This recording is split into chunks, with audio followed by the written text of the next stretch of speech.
India தொழில்நுட்பத் துறையில் வேகமாக வளர்வதற்கு காரணம் பிரதமர் திரு நரேந்திர மோடியின் தனிப்பட்ட ஊக்குவிப்பே காரணம் என்று மத்திய இணையமைச்சர் டாக்டர் ஜிதேந்திர சிங் புகழாரம். நீரிழிவு தொழில்நுட்பம் மற்றும் சிகிச்சை முறைகள் 2023 என்ற 3 நாள் சர்வதேச மாநாட்டில் இணையமைச்சர் டாக்டர் ஜிதேந்திர சிங் சிறப்பு விருந்தினராக பங்கேற்று உரையாற்றினார்.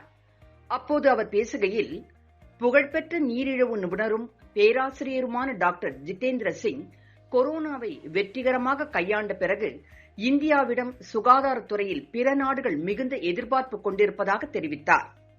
தொழில்நுட்பம் மற்றும் மனித வளத்தில் மற்ற நாடுகளை விட நாம் மிகவும் முன்னேறி உள்ளதாகவும் அவர் குறிப்பிட்டார். டாக்டர் ஜிதேந்திர சிங் நீரிழிவுத்துறை வல்லுநர் ஆவார்.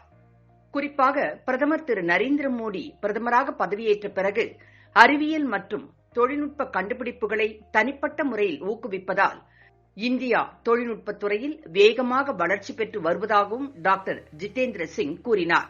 2014ஆம் ஆண்டிற்கு முன் நாட்டில் சுமார் 350 ஸ்டார்ட் அப்புகள் இருந்த நிலையில் தற்போது ஸ்டார்ட் அப்புகளின் எண்ணிக்கை 90,000த்திற்கும் மேல் உயர்ந்துள்ளதாக டாக்டர் தெரிவித்தார். உலகின் ஸ்டார்ட் அப் சுற்றுச்சூழல் அமைப்பில் இந்தியா 3வது இடத்தை பிடித்துள்ளது என்றும் அவர் கூறினார்.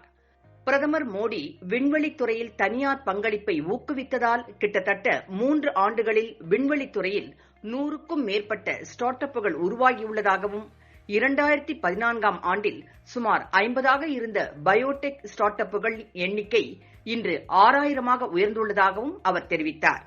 சமீபத்தில் மத்திய அமைச்சரவை தேசிய குவாண்டம் இயக்கம் தொடங்குவதற்கு ஒப்புதல் அளித்தது. இது நாட்டில் மருத்துவ நோயறிதல் மற்றும் சிகிச்சையை அதிகரிக்கும்.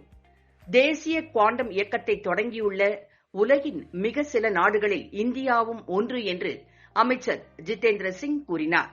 பிரதமர் நரேந்திர மோடி சுகாதாரத்துறைக்கு அதிக முன்னுரிமை அளித்து வருவதை பாராட்டிய அவர், பிரதமர் மோடியின் தனிப்பட்ட ஆர்வம் மற்றும் தலையீடு காரணமாக 2 ஆண்டுகளில் கொரோனா தொற்று நோயை இந்தியா மற்ற நாடுகளை விட சிறப்பாக கையாண்டதாகவும் தெரிவித்தார்.